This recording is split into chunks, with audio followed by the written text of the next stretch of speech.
Being trans is tough and you should celebrate every little step. Choosing a name. When you start testosterone. My mum bought me like a keyring that said like daughter. Getting my ears pierced. Top surgery. The day you get your new birth certificate. Just exist in a body that I never thought I would get to exist in. Now I'm grateful that I have a beard and a deep voice. The day you get your new passport is very cool and exciting. Everything is a little celebration.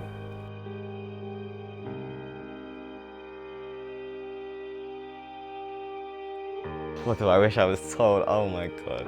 I wish I'd been told that transition is so much more than just the physical. I think so often as trans people, our identities and our experiences of life just become centered around the physical, like passing, for example, and looking the best you can as a trans woman, or like being the buffest trans guy.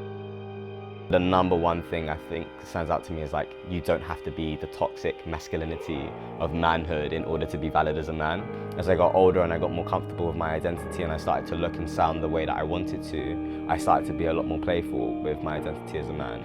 And now, you know, I've kind of dismissed everything that's toxic about masculinity and I'm very much more vulnerable.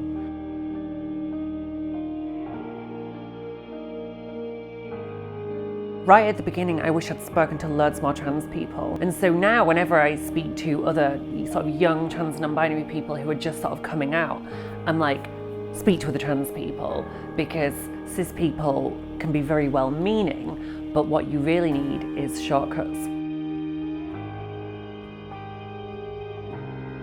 Kids growing up in small towns where they look around and there is no one like them, cling on to the people that you see in the media, whether that's social media or the actual media, who have got the strength to live their best lives that you don't have the strength to right now. Use their strength to be your strength. Use their light as your light. Gender dysphoria. That's a difficult one. I don't feel like it's a hurdle that you ever fully get over, because essentially like your body shifts and moves, and you know, as you get older, your body just develops in different ways.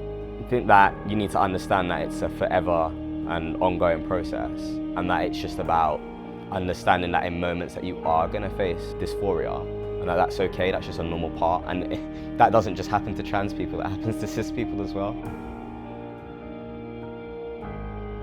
I struggled so much in my early transition. I need to wear makeup so that I don't get attacked, and I need to wear makeup almost to perform my transness. So it's not like I'm saying throw those things out the window, but understand that you are so much more than a body. You are a mind, you're a soul, you're a heart, and they're all things that, in my opinion, are so much more important than the physical. And I wish someone had sat me down and told me that.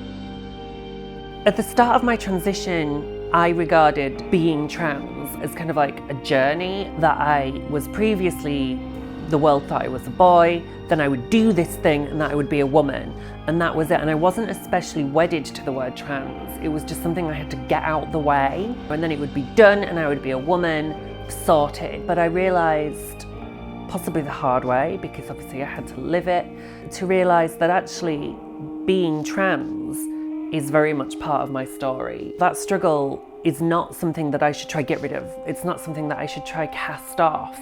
It's something that I should be really proud of. I am a trans woman. I will always be a trans woman. And I'm proud to be a trans woman.